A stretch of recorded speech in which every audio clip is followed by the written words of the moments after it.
ঈদ উপলক্ষে রাজধানীর নিউ মার্কেটে চলছে শেষ সময়ের বেচাকেনা। তবে মার্কেটে ক্রেতাদের চাপ না থাকায় হতাশ বিক্রেতারা। পণ্যের দাম নিয়েও রয়েছে মিশ্র প্রতিক্রিয়া। শফিকুল ইসলামের রিপোর্ট। জীবন অবাক না করলে কে করবে? 28% মিল্ক ফ্যাটের অবাক করার সাথে ফ্রেশ মিল্ক পাউডার। জীবন অবাক করুক প্রতিদিন।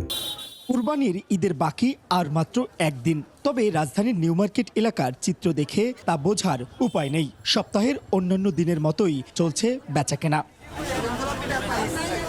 শিশু, নারী ও পুরুষের পোশাক এবং প্রসাধনী সহ গৃহস্থলীর নিত্য প্রয়োজনীয় সব ধরনের পণ্য পাওয়া যায় এই মার্কেটে। যারা শেষ সময়ে কেনাকাটা করতে এসেছেন তারা চেষ্টা করছেন সাধ্যের মধ্যে পছন্দের পণ্য কিনতে।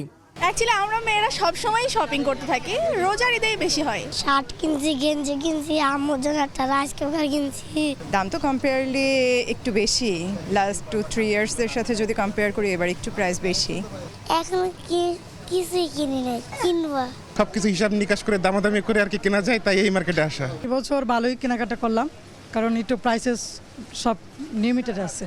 গত রমজানের ঈদের চেয়ে এবারে বেচাকেনা কম হওয়ায় ক্ষতির আশঙ্কা করছেন ব্যবসায়ীরা।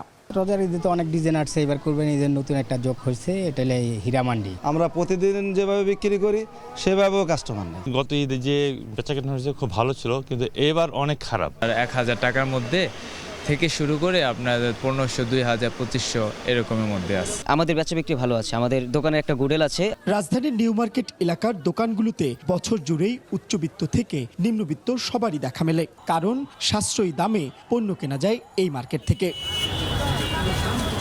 শফিকুল ইসলাম, একুশে টেলিভিশন, ঢাকা।